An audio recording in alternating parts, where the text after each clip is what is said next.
नमस्कार। खरी खरी लेकर हाजिर हूं मैं सर्वमित्रा। 5 तारीख को मुख्यमंत्री और उप मुख्यमंत्री इन पदों की शपथ लेने के बाद आज देवेंद्र फडणवीस, अजित पवार और एकनाथ शिंदे ने महाराष्ट्र विधानसभा में बाकायदा विधायक पद की शपथ भी ले ली और उनके साथ साथ बाकी तमाम विधायकों ने भी शपथ ली। कायदे से पूरे 288 विधायकों को यहां पर शपथ लेना था। आज से जो महाराष्ट्र का 3 दिन का स्पेशल सेशन महाराष्ट्र विधानसभा का शुरू हुआ है, उसमें ये शपथ ग्रहण समारोह आज होना था, लेकिन इसमें विपक्ष ने एक बड़ी मुश्किल खड़ी कर दी महाराष्ट्र सरकार के सामने, बीजेपी के सामने। विपक्ष के विधायकों ने आज के शपथ ग्रहण का बायकॉट किया। उन्होंने कहा कि हम ये शपथ नहीं लेंगे और इसके पीछे कारण बताया कि ये जो विधायक शपथ ले रहे हैं, ये जो सरकार बनी है, ये जनादेश से नहीं बनी है, ये ईवीएम से बनी है।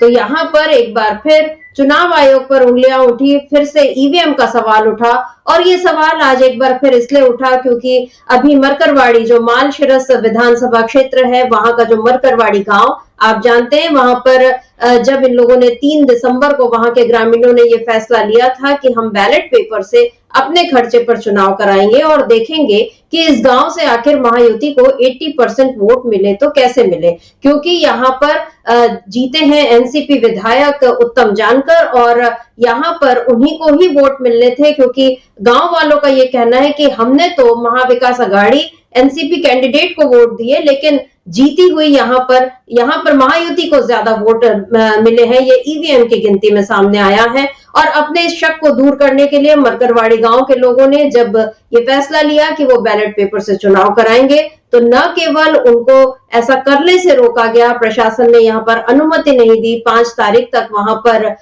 निषेधाज्ञा लागू की गई, जिसमें 5 से ज्यादा लोग एक साथ इकट्ठे नहीं हो सकते थे और इसके बाद भी जो डर है प्रशासन का वो गया नहीं, तो उसने उत्तम जानकर उनके खिलाफ, जो निर्वाचित विधायक है उनके खिलाफ ही मामला दर्ज कर लिया। कई और लोगों के खिलाफ मामला दर्ज हुआ। पुलिस प्रशासन ने वहां पर सख्ती दिखाई और ये सारी बातें इस ओर इशारा कर रही हैं कि कहीं कोई गड़बड़ है, कहीं दाल में कुछ काला है, तभी इस तरह के सख्ती जो है वो दिखा रही है, क्योंकि यहाँ पर साफ साफ दिख रहा है कि चुनाव आयोग और बीजेपी को बचाने की कोशिश हो रही है। तो विपक्ष ने आज बीजेपी की इस कोशिश के खिलाफ ही ये फैसला लिया कि हम शपथ ग्रहण में शामिल नहीं होंगे। और जब विपक्ष ने ऐसा फैसला ले लिया तो जाहिर है इस पर जो सत्ता के लोग, जो सत्ता में बैठे हुए लोग हैं, उनको तकलीफ हो रही है, क्योंकि उनको ये लग रहा है कि विपक्ष अभी जो विधानसभा शुरू ही हुई है और अभी से वो ये तेवर दिखा रहा है, संख्या में बहुत कम है, लेकिन अभी से अगर उसके ये हाल है तो आगे जाकर हमारी सरकार किस तरह से टिकेगी। और महाराष्ट्र सरकार के सामने तो दूसरी बड़ी दिक्कत ये भी है कि उनके अपने ही सहयोगियों के बीच विश्वास की कमी है, घोर अविश्वास है, घोर संदेह यहाँ पर है और जिस तरीके की सौदेबाजी हो रही है उस पर हम लगातार चर्चा कर ही रहे हैं। आज भी खबर है कि एकनाथ शिंदे फिर से गृह मंत्रालय पर अपना दावा जो है वो ठोक रहे हैं। एक और बड़ा सवाल यह है कि वित्त मंत्रालय किसको मिलेगा? क्या पहले की तरह अजित पवार वित्त मंत्रालय संभालेंगे? और अजित पवार को लेकर तो कई बातें आरएसएस ने कही, सीधे सीधे लोकसभा में जो हार मिली बीजेपी को, वहां पर उसके लिए भी अजित पवार को जिम्मेदार ठहराया, लेकिन फिर भी बीजेपी के साथ रहने का इनाम अजित पवार को आज मिल गया। उनके ऊपर जो उनकी जो 1000 करोड़ की जो बेनामी संपत्ति बोली जा रही थी, जिसको जब्त कर लिया गया था, वो आज उनको वापस लौटाने का फैसला हो गया है। तो परसों आपने शपथ ली, आज आपके फेवर में एक बड़ा फैसला आ गया और इसके बाद भी ये कहा जा रहा है कि नहीं, सब कुछ ठीक है, हम बहुत ईमानदार सरकार चला रहे हैं, हमारा घोटालेबाजों से, हमारा भ्रष्टाचारियों से कोई लेना देना नहीं है। बीजेपी जो ये दावा करती रही है, आज अजित पवार के ऊपर ये मामला हटते ही ये बड़ा जो दावा है बीजेपी का, उसका खोखलापन फिर सामने आ गया। तो कुल मिलाकर महाराष्ट्र में बीजेपी जो है मुश्किलों में घिरती जा रही है, महाराष्ट्र सरकार मुश्किलों में घिरती जा रही है और इस बीच विपक्ष ने ये जो बड़ा कदम उठाया है शपथ ग्रहण में शामिल न होने का, आज उसके विधायकों ने शपथ नहीं ली, आने वाले वक्त में लेंगे, लेकिन विधायकों का, विपक्ष का ये जो विरोध है ये बीजेपी पर किस तरह भारी पड़ेगा, इसी पर आज हम खरी खरी चर्चा करेंगे। और चर्चा की शुरुआत करने से पहले सुन लेते हैं, आज मोर्चा संभाला था आदित्य ठाकरे ने, जो विधायक हैं शिवसेना उद्धव ठाकरे गुट के, और उन्होंने क्या कुछ कहा आज के इस फैसले को लेकर, क्यों वो शपथ ग्रहण में शामिल नहीं हो रहे हैं, क्या कहते हैं आदित्य ठाकरे, सुन लेते हैं।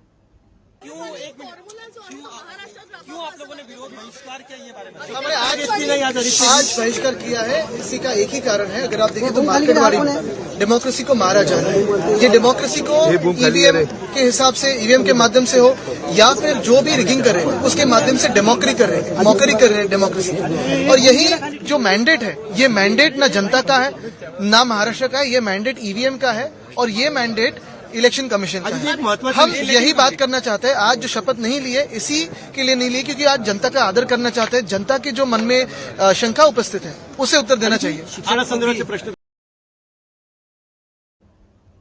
तो आदित्य ठाकरे बता रहे हैं कि जो जनता के मन में उत्तर है, हम मतलब प्रश्न है, हम उनका उत्तर देना चाहते हैं। और हम जानते हैं कि ये जो जनादेश मिला है ये असल नहीं है, मतलब ये सीधे सीधे ईवीएम के जरिए किया गया खेल है। और इसी पर आदित्य ठाकरे ने सवाल उठाए हैं। आदित्य ठाकरे के सवालों का जवाब क्या बीजेपी दे पाएगी? क्या ईवीएम को लेकर जो संदेह खड़े हो रहे हैं चुनाव आयोग उसका समाधान कर पाएगा, या बार बार यही कहा जाएगा कि नहीं सब कुछ ठीक है? क्योंकि जिस तरीके से चुनाव आयोग ने कांग्रेस के सवालों का भी जवाब नहीं दिया, अभी ये कहा है कि सब कुछ ठीक है, एनसीपी सवाल उठा रही है, शिवसेना सवाल उठा रही है। जब विपक्ष के लोग सवाल उठा रहे हैं तो चुनाव आयोग को भी तार्किक जवाब देने चाहिए, लेकिन अभी तक चुनाव आयोग की तरफ से भी ऐसी कोई पहल नहीं की गई है। और चुनाव आयोग अपनी जिम्मेदारी निभाए न निभाए, बीजेपी अपने वादों से मुकरती जाए, जो उसने साफ सुथरा प्रशासन देने का वादा किया था उससे वो मुकरती जाए, लेकिन विपक्ष अपनी जिम्मेदारियों से नहीं मुकर रहा है बल्कि वो आगे बढ़कर उनको और तत्परता से निभा रहा है। ये आज महाराष्ट्र में एक बार फिर नजर आया। और महाराष्ट्र में विपक्ष के इस तेवर से किस तरह से घिर चुकी है महाराष्ट्र सरकार, इस पर खरी खरी चर्चा करने के लिए हमारे साथ मौजूद हैं अमलेंदु उपाध्याय जी। अमलेंदु जी नमस्कार, स्वागत है आपका इस कार्यक्रम में। अमलेंदु जी, अभी तक हम लोगों ने आदित्य ठाकरे को बहुत ज्यादा ऐसा मुखर होते हुए नहीं देखा, हालांकि पिछले कुछ वक्त से वो भी लगातार आवाज उठा रहे हैं। और आज जिस तरीके से उन्होंने सामने आकर ये मोर्चा लिया है, क्या कहेंगे महाराष्ट्र में विपक्ष ने ये जो बड़ा कदम उठाया है, क्या है इसके मायने? इसके मायने समिता जी सीधे सीधे यही है कि जिस तरीके से महाराष्ट्र में गतिविधियां चल रही हैं और जिस तरीके से चुनाव में जो धांधलियों के आरोप लगे हैं उसके खिलाफ अब विपक्ष ने साफ तौर पर ऐलान कर दिया है कि ये असंवैधानिक सरकार जो है या अलोकतांत्रिक सरकार जो है ये उसको बर्दाश्त नहीं, और वो इस जो मशीनों के ज़रिए जो निकला है परिणाम उसको स्वीकार नहीं करता है, चूँकि ये जनादेश नहीं है। यही बात साफ तौर पर आदित्य ठाकरे कहते हुए सुने जा रहे हैं। दूसरा, इसके जरिए एक संदेश ये भी पहुंच गया है कि अब आदित्य ठाकरे जो हैं वो अब उद्धव ठाकरे की शिवसेना की फ्रंट लाइन पर अब दिखाई पड़ेंगे, ये साफ समझ में आ गया है। यानी अभी तक जो बैक सीट पर हुआ करते थे आदित्य ठाकरे, वो अब फ्रंट सीट पर दिखाई पड़ेंगे। और यानी कि अब एक तरह से देखा जाए तो उद्धव ठाकरे की जो लीगेसी है वो आदित्य ठाकरे की तरफ धीरे धीरे ट्रांसफ़र हो रही है। आज से शुरुआत हो गई और पहली शुरुआत ही जो इतने बड़े फैसले के साथ हुई कि हम अभी शपथ नहीं लेंगे, चूँकि ये जनादेश नहीं है, ये मैन्युफैक्चर्ड है और चुनाव आयोग के जरिए इसको हासिल किया गया है, तो इसलिए हम अभी शपथ नहीं लेंगे और जो शपथ लेना समारोह हो रहा है हम इसका बहिष्कार करते हैं। ये साफ तौर पर ऐलान कर दिया गया। तो शिवसेना के सदस्यों ने भी नहीं लिया और कांग्रेस के सदस्यों ने भी आज शपथ नहीं ली। हालांकि विजय वडेट्टीवार का कहना है कि हम बाद में लेंगे, हम जब चुनकर आए हैं तो बाद में लेंगे, लेकिन हम अभी चूंकि अपने प्रतिवाद के तौर पर हम इस समय शपथ नहीं ले रहे हैं जो इन सबके साथ में ली जानी है। तो ये एक बहुत बड़ा मूव इसका एक तरह से देखा जा सकता है और ये जनता को भी संदेश देने की कोशिश है कि आपके मतों की जो चोरी हुई है, हम इस चोरी को स्वीकार करने के लिए तैयार नहीं हैं और इसका जो भी संवैधानिक तरीका हो सकता है इसके विरुद्ध का, वो हम अपनाते रहेंगे और इसके खिलाफ हम आवाज़ उठाते रहेंगे। जनता की आवाज़ जो है, अगर बीजेपी ने अपहरण कर लिया है जनादेश का, इसके बावजूद जनता की आवाज़ जितनी भी क्षमता के साथ उठाई जा सकती है उसके साथ उठाई जाएगी और जनता की आवाज़ जो है वो कमज़ोर नहीं पड़ने पाएगी और सरकार के हर असंवैधानिक कृत्य का विरोध किया जाएगा। ये संदेश साफ तौर पर आज महाविकास अघाड़ी ने और आदित्य ठाकरे ने दे दिया है।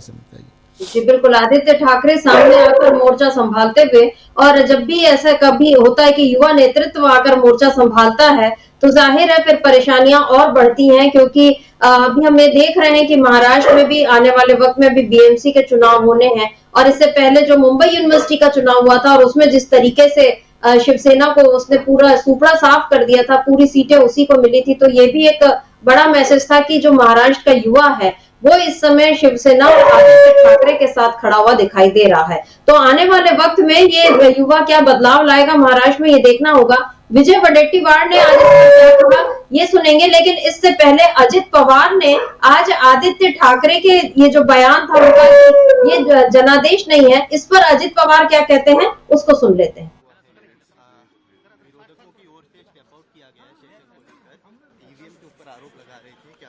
ऐसा आरोप यहाँ लगा कि कुछ फायदा नहीं है, उन्होंने इलेक्शन कमीशन के पास जाना चाहिए, उसको वहाँ उनको न्याय नहीं मिला तो उन्होंने कोर्ट में जाना चाहिए।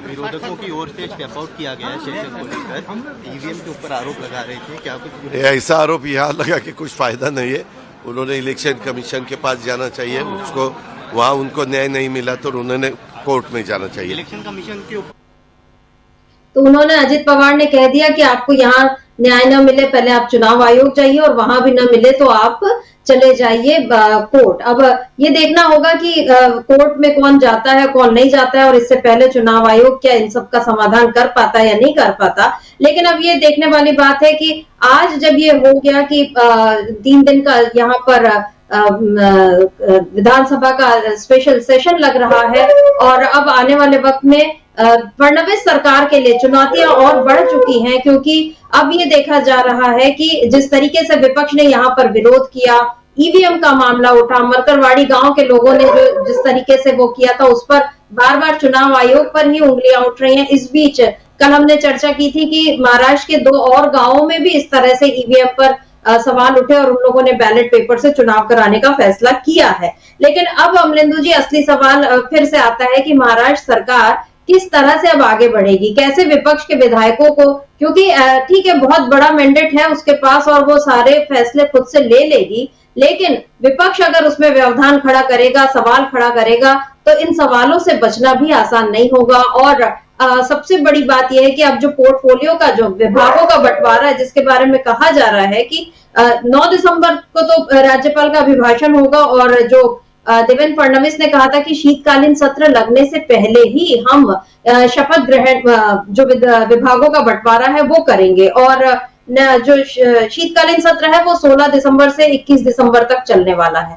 ऐसे में अब 2 महत्वपूर्ण विभाग जो है वित्त विभाग और गृह मंत्रालय, ये दोनों जिनको लेकर जो चर्चाएं चल रही हैं, अजित पवार को आज क्लीन चिट मिल गई।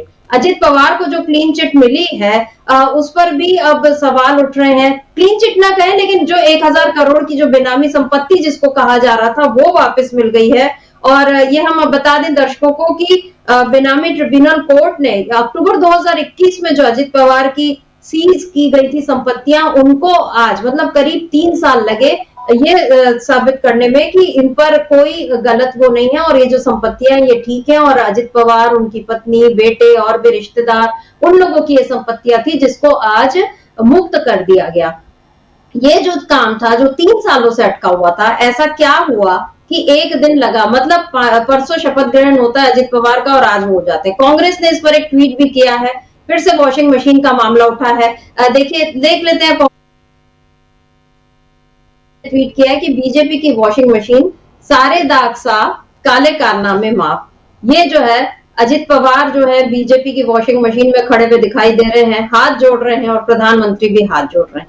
अजित पवार को तो यहाँ पर सीधे सीधे क्लीन चिट मिल गई, जिनके बारे में ये कहा जा रहा था चक्की पीसिंग वाला जो वो एक जुमला था वो चल गया था, और देवेंद्र फडणवीस पर भी सवाल उठ रहे हैं, मोदी पर भी सवाल उठ रहे हैं। यहाँ पर अजित पवार को जो राहत मिली, और तो क्या कहेंगे अमलेंदु जी कि ये क्या हो गया, मतलब जो 3 सालों से जो चीज आपको गलत लग रही थी, एक दिन में ही वो चीज ठीक हो गई, और वो भी अजित पवार। बार बार उन्हीं पर मेहरबान क्यों हो रही है बीजेपी?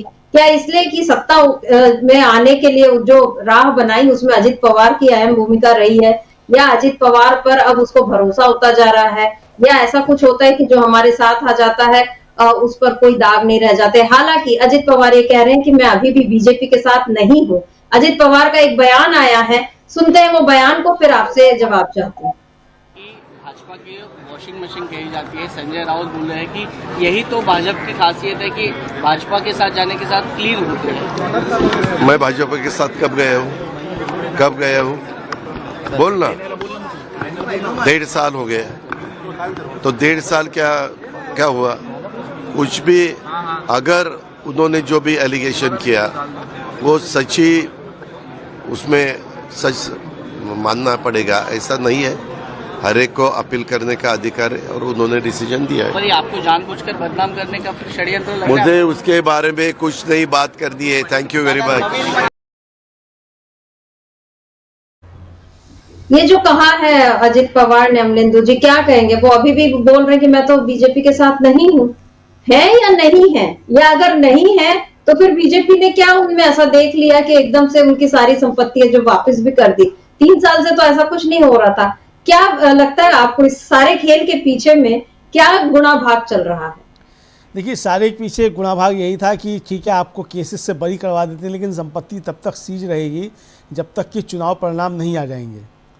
तो जैसे ही चुनाव परिणाम आ गए और अजीत पवार ने घोषणा कर दी कि एकनाथ शिंदे चाहे कहीं जाए मैं तो रहूँगा सरकार में, जैसी घोषणा हुई शपथ ली, शपथ लेने के अगले दिन संपत्तियाँ जो सीज थी वो वापस मिल गई। तो यानी अजीत पवार का महत्व तो बढ़ गया है और अजीत पवार को अब बीजेपी अब क्लीन चिट दे चुकी है। नरेंद्र मोदी अब किसी दिन भी खड़े होकर कह सकते हैं कि अजीत पवार ने बड़ा देश बचाने का काम किया है, हिंदुत्व की बड़ी सेवा की है, भारतीय जनता पार्टी की बहुत सेवा की है। इस तरह की बातें भी अब नरेंद्र मोदी कह सकते हैं, जो अजीत पवार के लिए कह रहे थे कि बहुत भ्रष्ट हैं, 70,000 करोड़ का घोटाला किया, तो वो नरेंद्र मोदी इस तरह की बातें भी कह सकते हैं। लेकिन इसके पीछे साफ तौर पर समझा जा सकता है कि अजीत पवार ने जिस तरीके से बीजेपी का साथ दिया तो बीजेपी ने अब उसका इनाम दिया है। तो अच्छी बात है, बीजेपी ने इनाम दिया, ऐसे इनाम औरों को भी दे बीजेपी, और जो साथ नहीं देते उनको इसी तरीके से जेल भेजे जैसे औरों को भेजती रहती है। तो ये बीजेपी ने अपना बताया है। बड़ी अच्छी बात यह है कि बीजेपी हर भ्रष्टाचारी के साथ जो बीजेपी के साथ है उसके साथ खड़ी रहती है, मजबूती के साथ खड़ी रहती है। ऐसा बीजेपी जिनको भ्रष्टाचारी कहती है बाद में साबित करती है कि उनके साथ वो बीजेपी खड़ी हुई है। तो अजीत पवार को भी भ्रष्टाचारी कहा था, उनके साथ खड़ी हुई है, आज बीजेपी मजबूती के साथ खड़ी हुई है और कोई अब इससे दिक्कत नहीं है। अभी तक जो कहा जा रहा था लोकसभा चुनाव में था अजीत पवार की वजह से बीजेपी का नुकसान हुआ लोकसभा चुनाव में, तो अब क्यों नहीं कहते कि अजीत पवार की वजह से बीजेपी का फायदा हो गया विधानसभा चुनाव में? तब ये भी कहना चाहिए। वो रतन शारदा जो लेख लिखकर 5 उसमें ऑर्गेनाइजर में जो आरएसएस का मुखपत्र है उसमें कह रहे थे अजीत पवार की वजह से नुकसान हुआ, वो रतन शारदा और आरएसएस के माफ़ी मांगेगा अब अजीत पवार से? या वो विवेक मराठी का जो इनका आरएसएस का मुखपत्र है वो लिख रहा था अजीत पवार को दोषी ठहरा रहा था, या दूसरे लोग दोषी ठहरा रहे थे, देवेंद्र फडणवीस भी दोषी ठहरा रहे थे, क्या अब ये सब अजीत पवार से माफ़ी मांगेंगे? तो अजीत पवार को भी मांग करनी चाहिए कि आरएसएस उनसे माफ़ी मांगे, रतन शारदा उनसे माफ़ी मांगे, अजीत और देवेंद्र फडणवीस माफ़ी मांगे। तो अब ये खैर उनके आपस का मसला है, लेकिन जिस तरीके से ये सब चल रहा है और जो चल रहा है, जो खासतौर से मरकर वाली गाँव है शर्मिष्ठा जी, वहाँ जो चीज़ें चल रही हैं और आज आदित्य ठाकरे ने जो कहा, ये सब मिलाकर अगर देखा जाए तो ये साफ तौर पे इशारा करता है कि ये जो जनादेश है ये जनादेश नहीं है और इसके खिलाफ जनता उठकर खड़ी हो रही है। बाबा आघाप का जो 3 दिन का आत्मक्लेश आंदोलन हुआ, उन्होंने 3 दिन अनशन रखा, उद्धव ठाकरे उसमें शामिल हुए, शरद पवार जाकर शामिल हुए, रोहित पवार सबसे पहले दिन पहुंचे उनके उसमें, और उसके बाद जिस तरीके से मरकरवाड़ी गांव के लोगों ने फैसला लिया कि वो मॉक पोल कराएंगे, बैलेट पेपर के जरिए पुनर्मतदान कराएंगे। अकोला के 2 और गाँव है, तुलजापुर उसमें है, जिस तुलजापुर के मतदाता पंजीकरण अधिकारी जो उसने ये FIR दर्ज कराई थी कि 1000 लोग जो थे फर्जी नाम वहाँ उनके बढ़ने के लिए दिया गया, वो आधार कार्ड फर्जी थे और कोई वहाँ मिला नहीं, उसने FIR दर्ज कराई। तो यानी इन गाँवों ने जो फैसला किया, अब ये आंदोलन बढ़ता जा रहा है और इस पर विजय वडेट्टीवार का जो कहना है वो भी बहुत महत्वपूर्ण है और इसका मतलब ये समझा जा सकता है शर्मिष्ठा जी कि अब ये आंदोलन बढ़ेगा। इधर एक खबर जो और आई है वो खबर ये है कि जो मरकरवाड़ी गांव के लोगों से राहुल गांधी, शरद पवार, उद्धव ठाकरे जाकर संयुक्त रूप से मिल सकते हैं, इस तरह की खबरें भी आ रही हैं। जो सेव द कॉन्स्टिट्यूशन संगठन है उसके जो करता धरता है महमूद प्राचा एडवोकेट, उन्होंने इस तरीके की कल मुंबई में एक जानकारी दी कि इस तरीके से वहाँ ये जाएंगे और आज उन्होंने एक ट्वीट किया। उस ट्वीट में उन्होंने राजीव कुमार जो मुख्य चुनाव आयुक्त हैं उनको टैग करके कहा कि राजीव कुमार जी आप संभालिए, राहुल गांधी और शरद पवार और वकील जो हैं वो आपसे मिलने इस मसले को लेकर आ रहे हैं और मरकरवाड़ी गांव जाएंगे, इस तरीके का उन्होंने ट्वीट भी किया। तो ये एक आंदोलन बड़ा खड़ा होता हुआ अब दिखाई पड़ रहा है शर्मिष्ठा जी। एक आंदोलन चुनाव आयोग के खिलाफ या ये कहें कि संविधान बचाने को लेकर, लोकतंत्र बचाने को लेकर और सबसे बड़ी बात लोकतांत्रिक तरीके से निष्पक्ष चुनाव हो, इस बात के लिए अब पूरे देश में एक लहर सी चल पड़ी है। और ऐसा नहीं है कि ये जो मतलब एक जरा सा झोंका है और वो आकर निकल जाएगा। इस समय बाकायदा एक जो मूवमेंट शुरू हुआ है वो राज्य दर राज्य बढ़ता जा रहा है और महाराष्ट्र चुनाव में आकर ये जिस तरीके से तेज होता हुआ दिख रहा है, इसके बाद चुनाव आयोग के सामने और भी मुश्किलें बढ़ेंगी। आज ही मैं देख रही थी राजीव कुमार एक टीवी कार्यक्रम में गए थे और वहां पर वो बोल रहे हैं कि बहुत जो कविता में 3-4 रस होते हैं और उसमें जो है ये प्रशंसा रस और श्रृंगार रस और सबकी बात कर रहे हैं, और वो कह रहे हैं कि लेकिन अब निंदा रस जो है वो बहुत बढ़ता जा रहा है और इस पर, लेकिन मुझे खुशी है कि ये जो चैनल है ये कम से कम इसकी ओर नहीं है और ये जो है ये सही चीजों को दिखा रहा है। ये उन्होंने साफ साफ कहा। इसका मतलब कि राजीव कुमार जो उनको सोशल मीडिया पर जो निंदा रस बढ़ रहा है, अब निंदा रस से उनका क्या तात्पर्य है? उनको जो ईवीएम को लेकर सवाल उठ रहे हैं, चुनाव आयोग की भूमिका पर जो सवाल उठ रहे हैं, उन सब से उनको तकलीफ है, या उनको तकलीफ है कि लोग बार बार उनसे सवाल पूछ रहे हैं कि आप अगर जब ईमानदार चुनाव का दावा कर रहे हैं तो वो दावा जमीन पर नजर क्यों नहीं आता? मरकरवाड़ी में आपने क्यों नहीं ईवीएम से बैलेट पेपर से चुनाव, अगर ग्रामीण चाहते थे तो होने देते, क्यों आपने उस पर रोक लगाई? ये सब सवाल अब उठने लगे हैं। विजय वडेट्टीवार का जिक्र आपने किया, क्या कुछ कहा है विजय वडेट्टीवार ने, एक बार उसको सुन लेते हैं।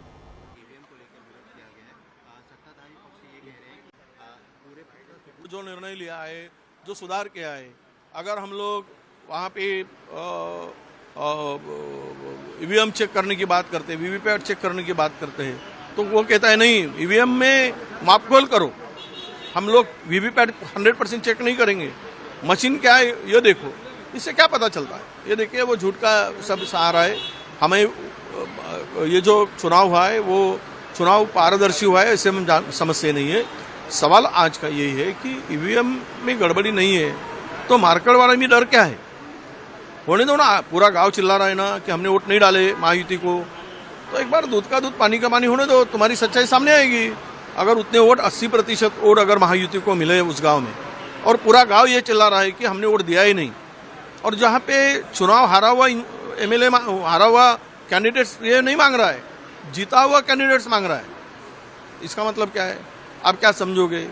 और क्या है, इलेक्शन तो हुआ है तो उनमें चांस, उनको गांव वालों को अगर वो मापतोल करना चाहते हैं तो आपको परेशानी क्या है? आप क्या छुपाना चाहते हैं? सवाल यही आता है। इसलिए हमने आज बहिष्कार डालने का निर्णय लिया। हम मार्केटवाड़ी गांव के निर्णय के साथ है और जो उनको अरेस्ट किया गया, लाठीचार्ज हुआ है, हम उसके खिलाफ में निषेध करने के लिए आज का निर्णय लिया है। ये सिर्फ स्टंटबाजी है और पहले दिन और दूसरे दिन कल उनको कुछ भी करके शपथ लेना है, पहले दिन खाली स्टंटबाजी की जा रही है, ऐसा आरोप किया जा रहा है आपको। नहीं, शपथ लेंगे ना, वो हमको चुनो के जनता, हम देखो एमएलए है तो शपथ तो लेंगे, पर क्या ऐसी घटनाएं हो रही, आका महाराष्ट्र के हर गांव से डिमांड आ रही, तो उस बारे में तो जनता के साथ में नहीं रहना चाहिए हम लोगों ने, हम इसीलिए उनके साथ में। अजित पवार को रिलीज कर दिया है, जो उनके ऊपर वो तो करना ही था, उसमें कोई बड़ी बात नहीं थी, ये कोई नया अचंभे वाली बात नहीं है। स्पष्ट रूप से क्लियर है कि जो उनके साथ रहेगा वो क्लीन चिट तो पाएगा। मैं कई वर्षों से बीजेपी के साथ हूँ, लेकिन अब जाकर मुझे क्लीन चिट मिली है, तो नहीं, वो तो सवाल ही नहीं, ये चुनाव तक का इंतजार था। चुनाव में अभी साथ है, वो सब होना ही है, ये नई बात नहीं है। भाजपा के घर में जो जाएगा वो बेदाग रहेगा और घर के बाहर रहेगा वो दाग वाला होगा। विजय वडेट्टीवार ने यहाँ पर दोनों मुद्दों पर कड़ा वार जिसको कह सकते हैं, और ये कहें कि पोल खोल दी बीजेपी की कि अगर मतलब चुनाव आयोग की भी, कि अगर आपको महाराष्ट्र के गांव-गांव से ये आवाज उठ रही है कि आप चुनाव कराइए तो आपको दिक्कत क्या है और क्यों नहीं आप होने दे रहे हैं ऐसा। और वहीं अजित पवार को लेकर भी उन्होंने ये बड़ा बयान दिया है। अमरेंदु जी, यहाँ पर अभी ये 3 दिन का ही स्पेशल सत्र, और उन्होंने बता भी दिया कि हम ठीक है आज हम नहीं ले रहे शपथ, लेकिन हम विधायक चुने गए तो हम लेंगे ही शपथ। और छगन भुजबल जो एनसीपी नेता है उनका भी बयान आया कि नहीं, उनको तो शपथ लेनी होगी, ऐसे वो विरोध करेंगे तो इससे काम नहीं चलेगा। तो यहाँ पर दोनों पक्षों के अपने अपने दावे हैं, और जाहिर सी बात है कि जो विधायक चुने गए हैं वो शपथ तो लेंगे ही, और वो आज नहीं ले रहे, वो कल लेंगे या परसों लेंगे। लेकिन अपना यहाँ पर जो एक सांकेतिक विरोध इन लोगों ने दिखा दिया, ये जो संकेत बस नहीं है, क्या ये बड़े मतलब आने वाले वक्त में किसी बड़े आंदोलन की चेतावनी क्या आपको नजर आती है? क्योंकि हो सकता था कि 3 तारीख से लेकर आज 7 तारीख 4 दिन में भी अगर मरकरवाड़ी का मामला नहीं दब पाया है, ईवीएम को लेकर आवाज अभी भी उठ रही है। आज विधानसभा के बाहर इन लोगों ने आई लव मरकरवाड़ी वो बैनर लेकर वो बाकायदा खड़े हुए, और उसमें नाना पटोले भी दिख रहे हैं, उसमें आदित्य ठाकरे भी दिख रहे हैं, यानी ये सारे जो महागठबंधन के नेता हैं वो एक साथ नजर आ रहे हैं। और उस पर ये जो अजित पवार को जो भी कहें कि हड़बड़ी में, यानी उन्होंने शायद ये मांग रखी होगी कि आप जैसे ही मैं आपको सपोर्ट करूंगा और उप मुख्यमंत्री पद की शपथ में ले लूंगा और विभागों के पर भी ज्यादा सौदेबाजी नहीं करूंगा तो आप मुझे ये मेरी जो संपत्तियां ये लौटा दीजिए। हो सकता है इस तरह की कोई बात हुई हो भीतर खाने और उसका तुरंत ही परिणाम भी सामने आ गया। लेकिन यहाँ जो हड़बड़ी दिखाई गई है और एक तरफ जो ईवीएम को लेकर अनदेखी की जा रही है, क्या ये सारी बातें ये बता रही हैं कि आने वाले वक्त में महाराष्ट्र में कोई बड़ा तूफान यहाँ पर खड़ा हो सकता है? क्या लगता है आपको? देखिए सर मित्रा जी, अगर अजीत पवार ये कहते हुए सुने जा रहे हैं कि मैं बीजेपी के साथ कब गया था, यानी संपत्ति उनकी जैसे ही रिलीज़ हुई और 1000 करोड़ की संपत्ति उनको मिली और वैसे ही उनके तुरंत सुर बदल गए, वो कह रहे हैं कि मैं बीजेपी के साथ कब गया था। तो क्या अजीत पवार भी अब अलग हो जाएंगे और एकनाथ शिंदे से मिलकर कोई बात हो चुकी है अजीत पवार की? क्योंकि शिंदे की तो संपत्ति 1000 करोड़ की जब्त नहीं थी, संपत्ति तो जब्त थी अजीत पवार की। तो अजीत पवार की संपत्ति जब रिलीज़ हो गई तो क्या दोनों मराठा फिर एक हो जाएंगे? अब ये कहेंगे कि ठीक है देवेंद्र फडणवीस जी अब आप जाइए, आपका काम नहीं है। तो अब ये बहुत सारे सवाल उठ रहे हैं अजीत पवार के ये कहने से कि मैं बीजेपी के साथ कब गया था। यानी अभी भी वो खुद को बीजेपी के साथ नहीं मान रहे हैं, ये साफ तौर पे समझाया सकता है। इधर एकनाथ शिंदे जिस तरीके से रूठे फिर रहे हैं और गृह मंत्रालय को लेकर उन्होंने पेच फंसा दिया है, इससे अब लगता है कि अगर अजीत पवार और एकनाथ शिंदे एक हो जाते हैं तब तो फिर बीजेपी के सामने संकट हो जाएगा, क्योंकि फिर दोनों दलों में तोड़फोड़ करना आसान नहीं रहेगा।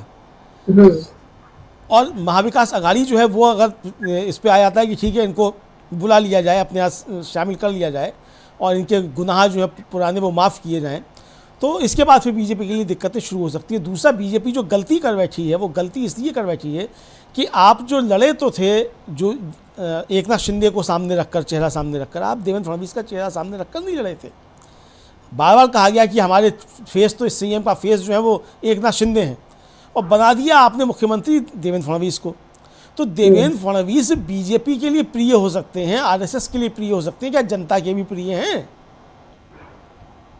तो अगर जनता से चुनाव होगा तो देवेंद्र फडणवीस बीजेपी का चेहरा स्वीकार नहीं किए जाएंगे। अगर देवेंद्र फडणवीस बीजेपी का चेहरा स्वीकार कर लिए जाते तो 2019 में ही बीजेपी को इतना छप्पर फाड़ बहुमत मिल जाता।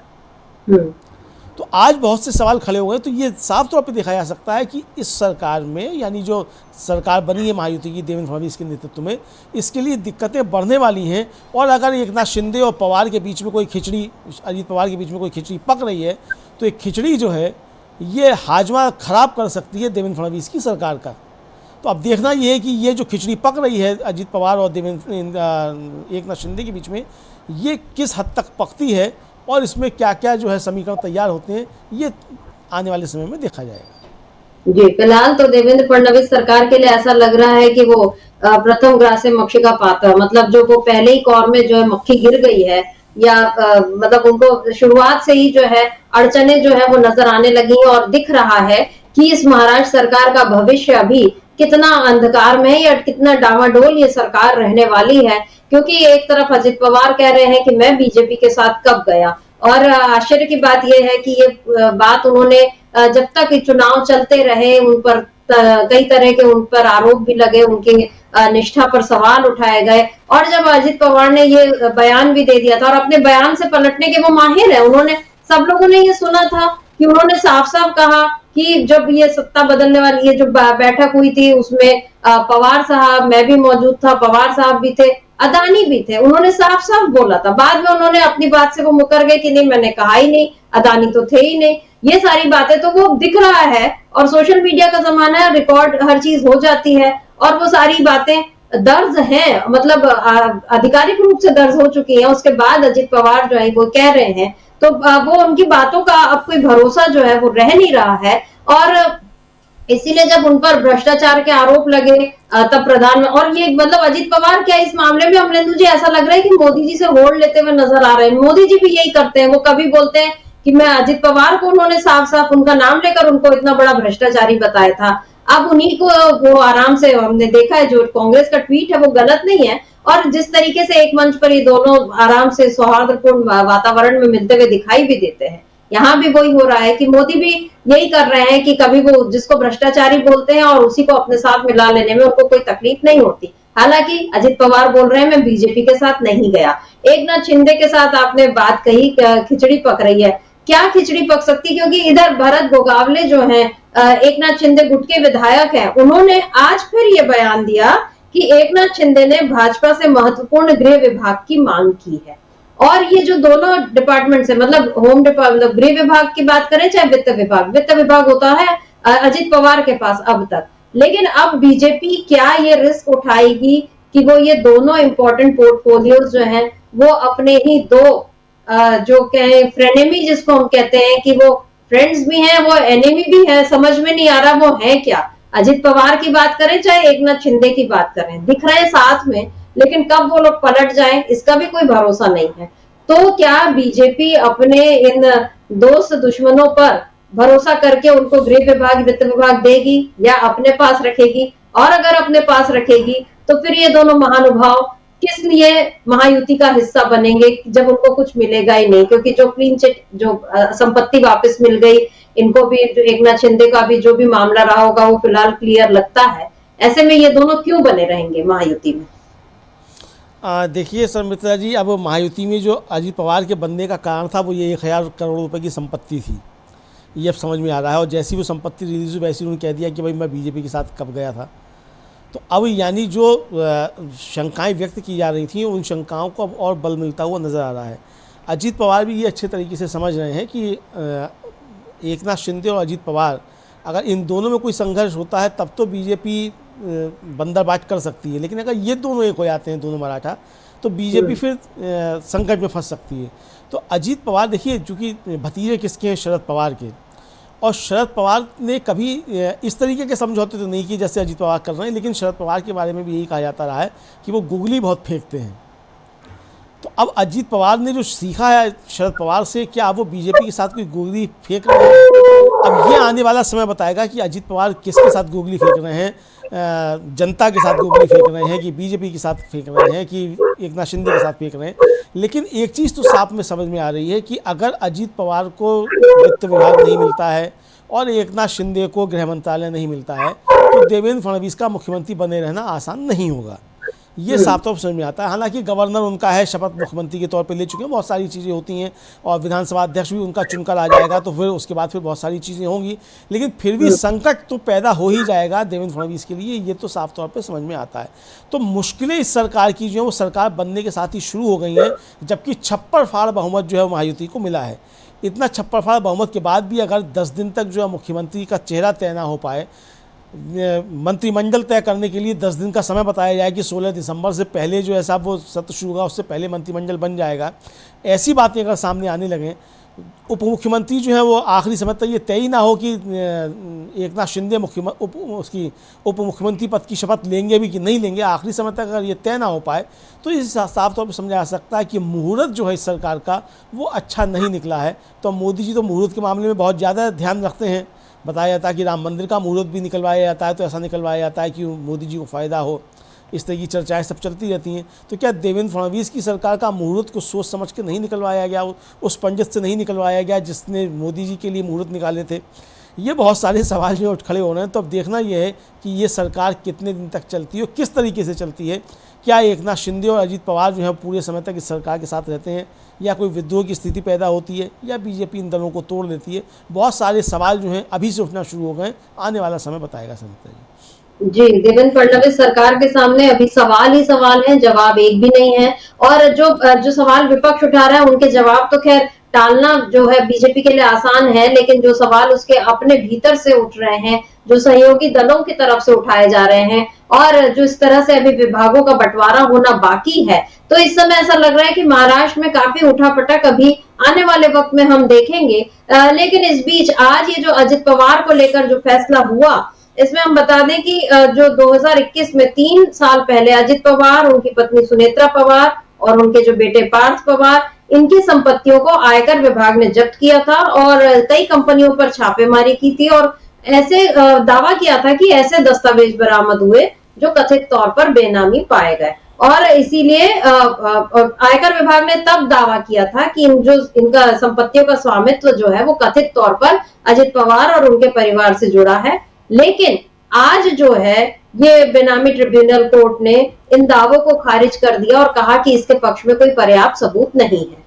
तो यहाँ ये जो मामला उठ रहा है अमलेंदु जी, क्या ये वैसा ही मामला नहीं है कि ईडी कोई एक मामले को उठाती है विपक्ष के उस पर जो हम देखते हैं कि किस तरीके से दबाव चलता है। उसके बाद जैसे ही वो लोग आ जाते हैं बीजेपी में या किसी तरह से अपने दल को तोड़ने में कामयाब होते हैं और उसके बाद उन पर मामले खत्म हो जाते हैं, क्योंकि ईडी का हम ये देख रहे हैं कि जितने मामले उठाए उसमें वो साबित नहीं कर पाई।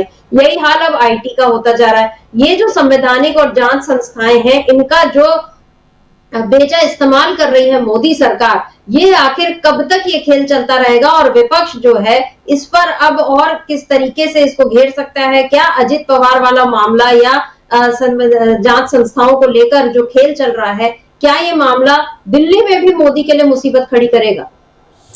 देखिए, बहुत सी मुसीबतें मोदी जी के लिए खड़ी हो सकती हैं, इसमें तो कोई दो राय नहीं है। हालांकि वो अपने मुसीबतों का देखिए किस तरीके से उपचार करते हैं कि हरियाणा भी उन्होंने ले लिया और महाराष्ट्र भी उन्होंने ले लिया, ताकि सवाल जो मोदी जी पर कोई ना उठने पाए, बीजेपी के अंदर जो है उनके खिलाफ कुछ ना होने पाए, तो इसका इंतजाम उन्होंने कर लिया। तो बाकी अब वो क्या क्या इंतजाम करती है तो खैर उनके ऊपर निर्भर करता है, लेकिन ये सवाल तो उठ रहे हैं। और ये अब जनता भी अच्छे तरीके से समझ लगी, भाई नरेंद्र मोदी जिस व्यक्ति को भ्रष्टाचारी कह रहे थे, नाम लेकर कह रहे थे, आपने उसको दो बार 3 बार उप मुख्यमंत्री बनाया है। भाई ये बात तो रात में शपथ हो गई थी, सुबह भोर में 4 बजे ही शपथ हो गई थी। और जिस दिन आपने कहा, मतलब नरेंद्र मोदी ने भ्रष्टाचारी कहा बाकायदा नाम लेकर अजीत पवार को, उसके 7 दिन के बाद ही अजीत पवार शामिल हो गए, उप मुख्यमंत्री बन गए। विधानसभा चुनाव भी आपने उनके साथ लड़ा, लोकसभा चुनाव भी आपने उनके साथ लड़ा, 2 चुनाव भी आपने उसके बाद उनके साथ लड़ ली और अब वो क्लीन चिट उनको मिल गई है। मुझे लगता है कि अगर अजीत पवार ये कह रहे हैं कि मैं बीजेपी के साथ कब गया था, तो अजीत पवार को 1000 करोड़ का मानहानि का मुकदमा नरेंद्र मोदी पर अब कर देना चाहिए। 1000 की संपत्ति तो ये मिली गई और नरेंद्र मोदी मुकदमा हार जाएंगे, ये पक्का है। इसलिए हार जाएंगे कि अजीत पवार पर साबित ही नहीं हुआ भ्रष्टाचार का कोई मामला, क्लीन चिट मिल चुकी है, 1000 करोड़ रुपए की संपत्ति वापस मिल चुकी है। तो 1000 करोड़ की संपत्ति अगर मिल चुकी है तो 1000 करोड़ रुपया और क्यों नहीं कमाना चाहते अजीत पवार? मोदी जी से वसूल लें। तो ये नेक सलाह उनको है, करें। बहरहाल ये उनको सलाह है, वो माने नहीं माने, लेकिन जो संघर्ष की स्थिति समिता जी है वो अब बढ़ेगी और अजीत पवार के सुर बदलना शुरू हो गए हैं, ये साफ तौर पर समझ में आता है। क्योंकि उनका कहना मैं बीजेपी के साथ कब गया था, कल को अजीत पवार विधानसभा में खड़े होकर ही देवेंद्र फडणवीस की किसी बिल का विरोध भी कर सकते हैं, बहुत सारी चीज़ें हो सकती हैं। तो ये जो चीज़ें सामने आ रही है, इससे साफ तौर पर लगता है कि सरकार के दिन अच्छे नहीं है। महाराष्ट्र में 56 फाड़ बहुमत के बाद देवेंद्र उनका एकनाथ शिंदे का 12वीं के बाद इंटर कराकर और इंटर के बाद अब हाई स्कूल कराने की तैयारी के बावजूद जो है अच्छे दिन जो है वो देवेंद्र फडणवीस की सरकार के फिलहाल दिखाई नहीं पड़ते हैं, भले ही मुख्यमंत्री देवेंद्र फडणवीस बन गए समिता जी, मुख्यमंत्री तो बन गए, लेकिन ऐसा लग रहा है कि शेर की सवारी कर रहे हैं। आगे किस तरह से इस पूरे सरकार को चला पाएंगे, देवेंद्र फडणवीस के लिए ये एक बड़ी चुनौती और उनकी तारीफ में बहुत इस समय कसीदे कढ़े जा रहे हैं। बताया जा रहा है कि किस तरह उन्होंने संघर्ष किया और कैसे वो नागपुर के मेयर से होते हुए और दूसरी तीसरी बार जो है वो मुख्यमंत्री बन गए और किस तरह से उन्होंने एक सारे अपने प्रतिद्वंदियों को पछाड़ दिया। बहुत तारीफें हो रही हैं। जाहिर बात है कि जो जीतता है उसकी तारीफ की जाती है, लेकिन उसके पीछे पीछे जो सवाल है उनको भी देखना जरूरी है। आज अजित पवार ने एक अभी कहना चाहिए फिलहाल दिख रहा है वो सुतली बम है कि मैं तो बीजेपी के साथ कब गया था वो पूछ रहे हैं, लेकिन आने वाले वक्त में ये जो बड़ा वाक्य है ये कितना बड़ा धमाका कर सकता है ये भी देखना होगा। और वो बीजेपी जो अभी ममता बनर्जी ने एक बयान दिया नहीं कि वो इंडिया गठबंधन में फूट के सारे जो है बड़े बड़े आर्टिकल्स जो है वो आने शुरू हो चुके हैं, लेकिन यहाँ पर जो सरकार में शामिल लोग हैं वो बोल रहे हैं कि हम कब उनके साथ गए और उस पर अभी तक जो है सन्नाटा अगर छाया हुआ है। तो समझ में आना चाहिए कि बीजेपी में और महायुति में इस समय अंदर अंदर बहुत ज्यादा एक गड़बड़ जो है वो दिखाई दे रही है। फिलहाल उसको शपथ ग्रहण और बड़ा बहुमत और मंत्रिमंडल का बंटवारा और शीतकालीन सत्र ये सारी बातें जो है ये ढक रही हैं उस गड़बड़ी को फिलहाल, लेकिन कब तक ढक पाएंगी और जब ये सब कुछ उजागर होगा, जब इसका ये पर्दा हटेगा, तब सरकार के भीतर क्या कुछ नजर आएगा और सरकार कब तक चल पाएगी ये देखने वाली बात रहेगी। तो अमरिंदर जी फिलहाल इस चर्चा को आज यहीं रोकते हैं। आपका बहुत बहुत शुक्रिया और शुक्रिया आप तमाम दर्शकों का जो आप हमारे साथ जुड़े और आपने इस चर्चा को ध्यान से सुना। आगे भी आप बने रहिए डीबी लाइव के साथ और देखते रहिए डीबी लाइव। नमस्कार।